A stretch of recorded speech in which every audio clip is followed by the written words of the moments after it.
नमस्कार, मैं हूँ डॉक्टर आरती दवे लालचंदानी। कई चीज़ों के बारे में आपको भ्रम है और कई चीज़ें तो ऐसी सही हो या गलत इतनी सर्कुलेट हो जाते हैं, कई चीज़ें ऐसे हमारे दिमाग में बस जाती हैं कि हम उसको निकाल ही नहीं पाते अपने दिमाग से और उसी को फॉलो करते रहते हैं। ऐसी एक चीज़ है कि यदि हम ब्लड प्रेशर के मरीज़ हैं तो हमें नमक नहीं खाना चाहिए।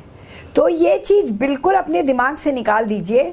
आपको चाहे ब्लड प्रेशर है, चाहे हार्ट की बीमारी है, चाहे किडनी की बीमारी है, या आपको डायबिटीज़ है, कोई भी बीमारी आपको है, या मोटापा है, या आप अधिक पतले हैं, आपको नमक खाना ही है, बहुत ज़रूरी है। नमक माने पाउडर, सोडियम क्लोराइड का पाउडर, जैसे टाटा नमक आता है, इस तरह का नमक जो आता है, जिस भी नाम से आए, सोडियम क्लोराइड, सी सॉल्ट, ये बहुत ज़रूरी है खाना। ये याद समझिए कि सोडियम ही आपका बॉडी को फंक्शन कराने का, डीजल या पेट्रोल या इलेक्ट्रिक सप्लाई या आपकी बिजली, आपका करंट, आपका एनर्जी है सॉल्ट। सोडियम पंप से ही पूरा शरीर का के सेल्स में एक्टिविटी होती है। सोडियम बहुत ज़रूरी है और उसका मिनिमम इंटेक, अगर आप इंडिया में रहते हैं और ख़ास करके गर्मी के सीज़न में, ह्यूमिडिटी में, जब बहुत पसीने में लॉस होता है, इवन अदरवाइज आपको मालूम है सोडियम लॉस आपके यूरिन से भी होता है। इंडियंस में यूरिन में सोडियम का लॉस भी ज़्यादा देखा गया है। और पसीना तो जब आता है तो आपके कपड़ों में सफ़ेद दाग तक पड़ जाता है। सॉल्ट का, स्वेट का निशान जो होता है वो सोडियम क्लोराइड का होता है। और ये इस पर मैंने रिसर्च भी किया हुआ है। करीब हमने 30 इयर्स पहले रिसर्च किया, जिसको लगातार मैं प्रोपेगेंडा कर रही हूँ कि सोडियम लॉस स्वेट के अंदर जब हमने एनालाइज किया तो एवरेज एक यंग हेल्दी मेल के समर में स्वेट में 24 घंटा में 10 ग्राम तक सोडियम क्लोराइड आइसोलेट हुआ है।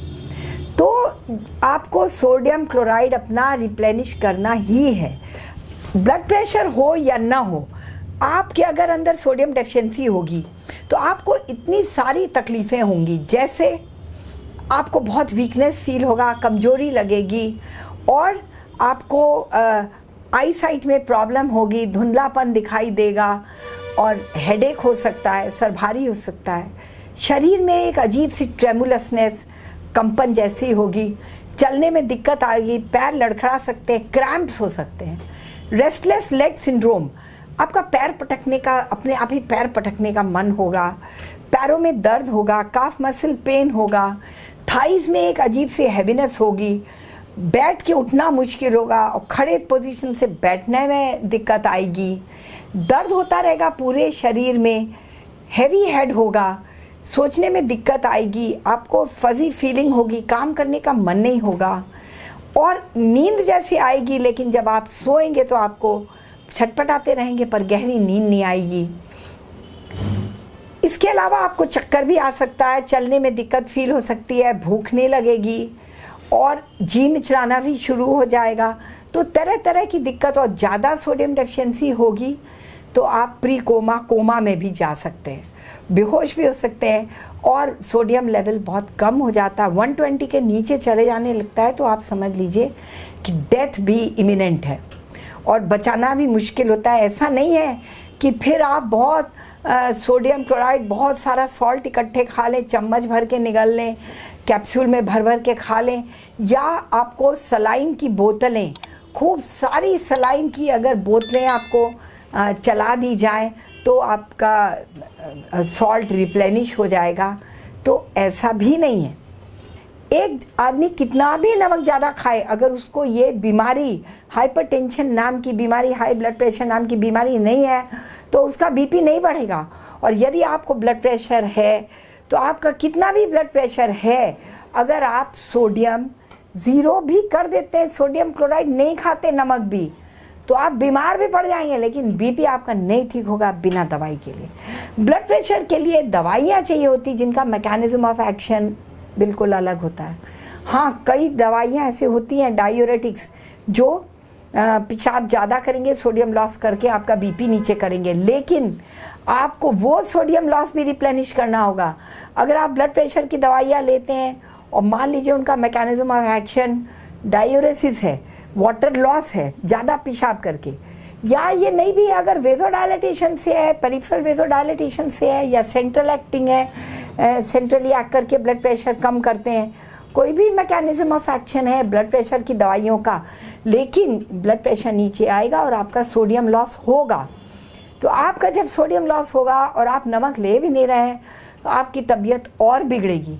इसीलिए ब्लड प्रेशर के मरीज अक्सर जब ब्लड प्रेशर की दवाइयाँ लेना शुरू करते हैं और नमक बंद कर देते हैं, क्योंकि उनको ऐसा लगता है कि नमक की वजह से ब्लड प्रेशर हुआ, तो उनकी तबीयत और बिगड़ जाती है, और इतनी बिगड़ती है और वो ये समझते हैं कि बीपी की दवाई की वजह से उनकी तबीयत बिगड़ी, और वो ना तो नमक लेते हैं ना बीपी की दवाई भी छोड़ देते हैं। तब उनके कॉम्प्लिकेशन ज़्यादा होते हैं, भले उनको तबीयत ठीक लगने लगे, पर कॉम्प्लिकेशन होते हैं ब्लड प्रेशर के जो बहुत सीरियस होते हैं। ब्रेन हेमरेज हो सकता है, हार्ट अटैक हो सकता है, किडनी फेल हो सकता है, और भी बहुत सी परेशानी, अंधापन आ सकता है, आँख चली जाएगी, स्ट्रोक हो जाएगा, फालिश हो जाएगा। तो बहुत तरह की परेशानी होती है अगर ब्लड प्रेशर हाई हो। और बीपी की दवाई लेने से अगर आपको डिस्कम्फर्ट होने लगता है तो उसकी वजह ये हो सकता है या तो बीपी ज़्यादा लो हो गया, या आपने नमक बंद कर दिया और सोडियम लॉस हो गया, या आपका बीपी बहुत फ्लक्चुएट करता है, आपकी टाइमिंग नहीं प्रॉपर है, डोजेज नहीं प्रॉपर है, डोजेज एडजस्टमेंट चाहिए। जाइए अपने डॉक्टर के पास फिर से और उनको बताइए कि हमें बीपी की दवाई लेने के बाद से सर में दर्द हो गया, हो सकता है बीपी लो हो, या बीपी कंट्रोल नहीं हो और आपने लिया एक टाइम तो लो हो गया। बीपी की दवा का एक्शन अनलेस लॉन्ग एक्टिंग है, एक्शन खत्म हुआ, आपका बीपी फिर बढ़ा, आपकी तबीयत फिर बिगड़ गई, और जिस टाइम आपने नापा तब तो नॉर्मल था, पर किसी और टाइम हो सकता है रात के टाइम आते आते बीपी बढ़ गया, उसका एक्शन खत्म हो गया, तो फिर भी आपको तकलीफ हो सकती है और आप बीपी की दवा छोड़ देते हैं। बीपी की दवा मत छोड़िए, अपने डॉक्टर के पास जाइए।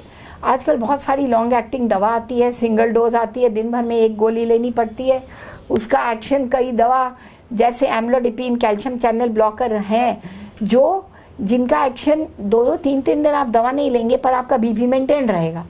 कई बहुत शॉर्ट एक्टिंग होती है, 6-8 घंटे में एक्शन खत्म हो जाता है।